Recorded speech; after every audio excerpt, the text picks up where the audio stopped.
Hello everyone. रात्री Ganpati विसर्जनामध्ये dance करून सगळेच दमले होते.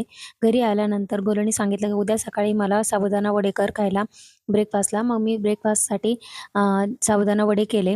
सगळ्यांना उठा-उठा केलं. लवकर कुणी उठलं नाही आणि लवकर आवरतही नव्हते.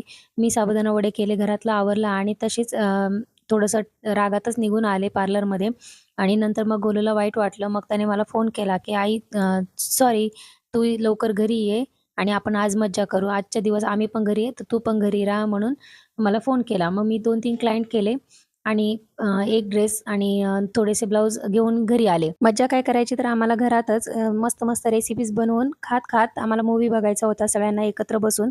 म्हणून ती तयारी चालू होती. त्यामध्ये Mishoचे 2 पार्सल आले. मला गोबी मंचुरियन करायचं होतं म्हणून मी यांना भाजीपाला वगैरे आणायचं सांगितलं.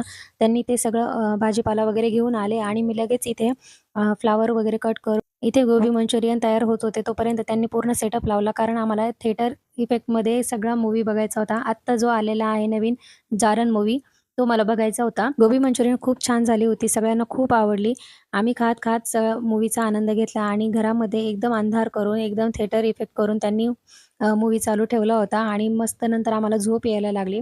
मग मी व्यवस्थित गालिचा अंथरून त्याच्यावर झोपून गोलूनी मूव्ही पाहिला. मूव्ही पाहता-पाहता कधी 7 वाजले काही कळलंच नाही. मी शेंगा फोडता-फोडता मूव्ही बघत होते आणि नंतर उठले तर 7 वाजून गेलेले होते. नंतर मी रात्रीचा स्वयंपाक केला, जेवण केले आणि अशा प्रकारे आमचा आजचा दिवस खूप सुंदर गेला.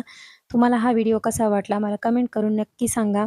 व्हिडिओ आवडल्यास लाईक, शेअर आणि सबस्क्राईब करायला विसरू नका. Thanks for watching guys. Bye bye.